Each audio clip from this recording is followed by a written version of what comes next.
هلا وسهلا. قبل لا اشترك الفيديو طلعت الفيديو اشتركوا بالقناه وفعلوا زر الجرس حتى كل شيء يوصلكم جديد مع التوضيح. نبدا نقول لكم اخر الاخبار نوضحها لكم. بعد ما وزير التعليم يوم امس وجه ان تكون هناك مقاعد دراسيه خاصه في الجامعات العراقيه لحفظه القران الكريم تقديسا واحتراما للقران واعلاء شانه.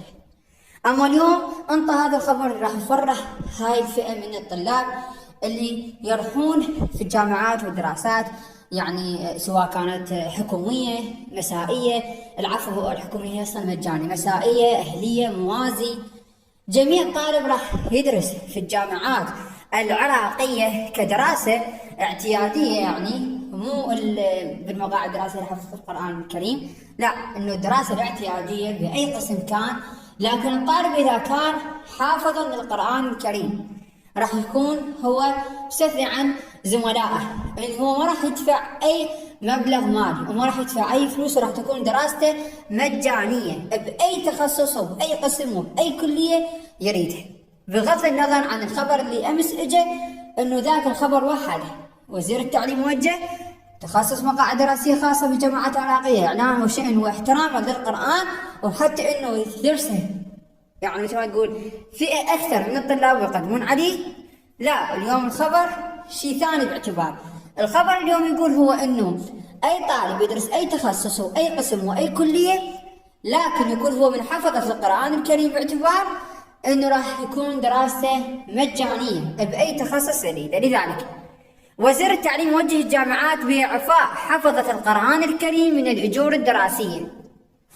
وجه وزير التعليم العالي والبحث العلمي الدكتور نعيم العبودي مجالس الجامعات العراقية كافة بإعفاء حفظة القرآن الكريم من الأجور الدراسية على صعيد التعليم الموازي والمسائي والأهلي، استنادا إلى الصلاحيات المخولة بموجب التشريعات النافذة، ودعما لهذه الفئة من الطلبة ذات التميز النوعي، وتأكيدا على هذا المسار الهادف إلى خدمة القرآن الكريم والدفاع عنه.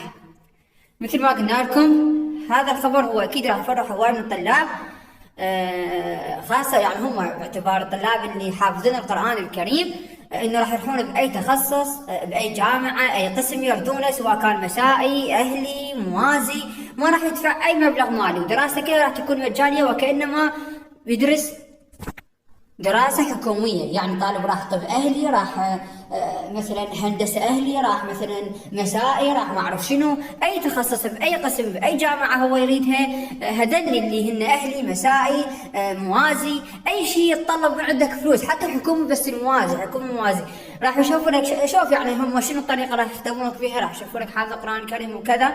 وإذا أنت كنت من حفظة القرآن الكريم راح تنعفي من هذه الأجور، راح تدرس دراسة كأنما تدرس حكومي اعتيادي ومجاني وبدون اي شيء. كل التوفيق لكم يا رب. وطبعا هذه الخطوه اكيد وطبعا خطوه ممتازه بعد التعدي على القران الكريم، الى وان هذه الخطوه راح تكون اكثر من ممتازه. اولا حتى انه يكثرون عندنا الطلاب اللي يحفظون القران الكريم، هاي وحده، يعني التخصصات المقاعد الدراسه راح يفتحونها بالجامعات. والشيء الثاني هم تحافز حتى انه الطالب يقدر انه يحفظ القران على مود حتى اذا يريد يدرس بالمسائي او الاهلي او الموازي فيما بعد راح تكون دراسته مجانيه. فهذين خطوتين باعتبار اكثر من ممتازه. فكل التوفيق لكم يا رب والتوفيق لجميع الطلاب. واخيرا الطلاب في فيديو اشتركوا بالقناه حتى كل شيء يوصلكم جديد مع التوضيح.